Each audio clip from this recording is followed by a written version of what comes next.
few of you have asked about triangle pose or Trikonasana and a little bit of a breakdown of this shape. So we'll start by looking at our feet, our foundation.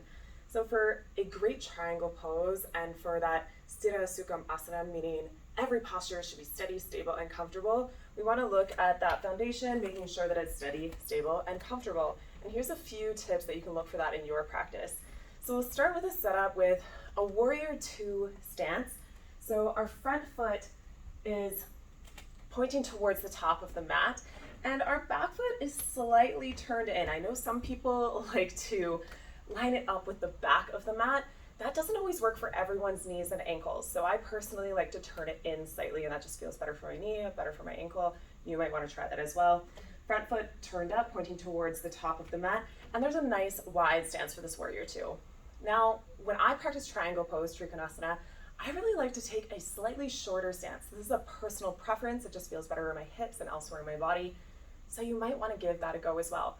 I'm going to heel toe my back foot up just slightly and find that rooting through my feet. You can find that rooting.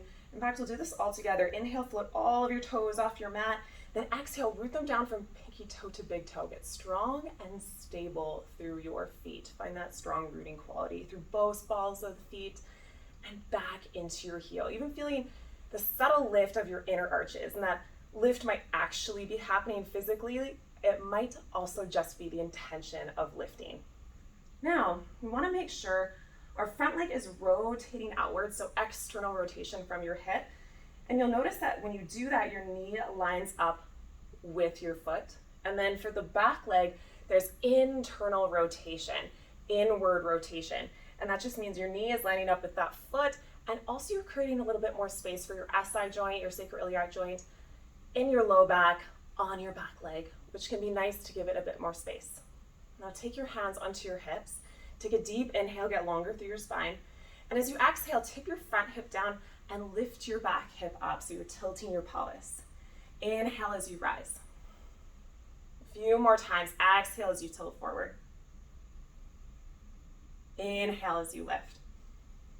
And you can practice this a few more times. And you'll notice as I'm tilting my hips, I'm keeping the relationship with my pelvis and my spine. So I'm keeping my spine nice and long. I think sometimes with triangle pose, people might think that it's a side bend when we're actually keeping our spine really long, the integrity through our torso, strength through our core, and just tilting directly from our pelvis. Next inhale, take your arms nice and wide. As you exhale, draw your shoulders down, get longer through your arms and through your fingertips. Take a full breath in.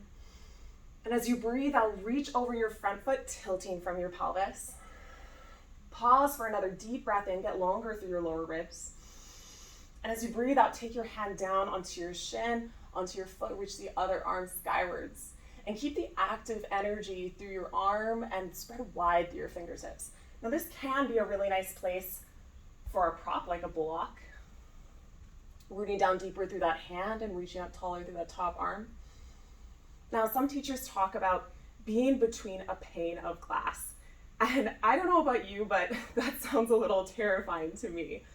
So instead of the pane of glass analogy, let's consider what's important in this shape. We want to keep our spine nice and long, the strength through our core. You might lengthen through your tailbone and hug your lower ribs in to maintain that integrity. We can also focus on stacking our shoulders. And if you notice that you're folding forward slightly, then lean back and open up. Your gaze can be towards either hand or neutral, whatever works for your neck. My friends with neck injuries, definitely feel free to modify however you need to. And deep breaths in and out through your nose. My friends who like to hyperextend, you might notice this in this shape. So if that's you, keep a slight micro bend in your knee and the strength through your thighs and the rooting through your feet. Next inhale, rise all the way back up. Exhale as you release down. I hope that helps you out with your triangle pose.